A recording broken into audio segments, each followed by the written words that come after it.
C'était vraiment important que nous suivions ce séminaire qui est un donné de recevoir. C'est un plus et surtout je tiens sur ce qui me tient plus à cœur, c'est en ce qui concerne les violences basées sur les genres. Cette formation qui est encore un grain de plus est venue améliorer le niveau de formation que nous avions sur les crimes internationaux. Nous souhaiterions que de tels cadres d'échange se démultiplient. Il est très important pour moi en tant qu'avocate de participer à un tel séminaire. Ça nous a permis de renforcer nos capacités et aussi d'améliorer notre approche dans la prise en charge des victimes dans le cadre d'un procès de masse.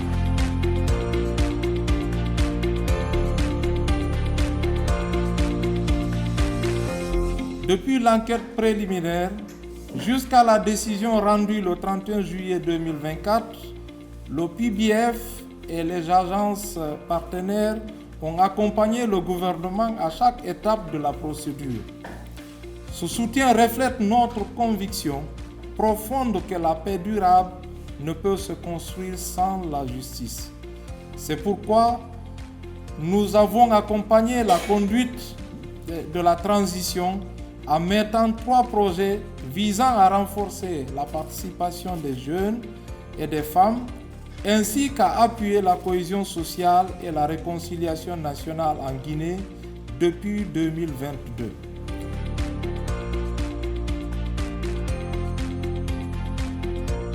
La justice que nous voulons bâtir est celle de la rigueur et de l'indépendance. Elle est également celle de la mémoire et de la réparation. Elle ne saurait se confondre avec la vengeance. Elle doit rester au service de la vérité, au service de la République. Ce séminaire s'inscrit donc dans cette exigence de professionnalisation et de dignité. J'ose espérer que les outils, les échanges et les réflexions qui en découleront renforceront durablement la qualité de notre barreau et l'efficacité de notre système judiciaire. Dans ce processus judiciaire, le rôle des avocats est fondamental.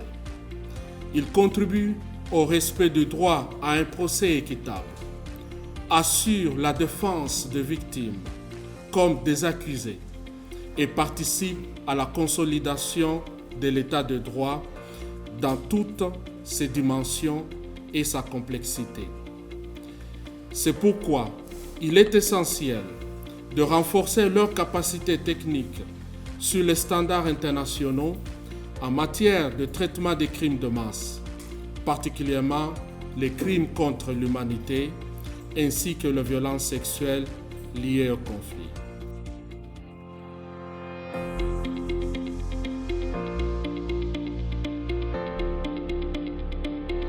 Durant ces 3 jours, nos confrères ont échangé, communiqué et acquis des connaissances en matière de droit international et sur les crimes internationaux, et bien que nous permettront d'améliorer nos pratiques professionnelles au niveau des juridictions et dans le cadre de notre métier.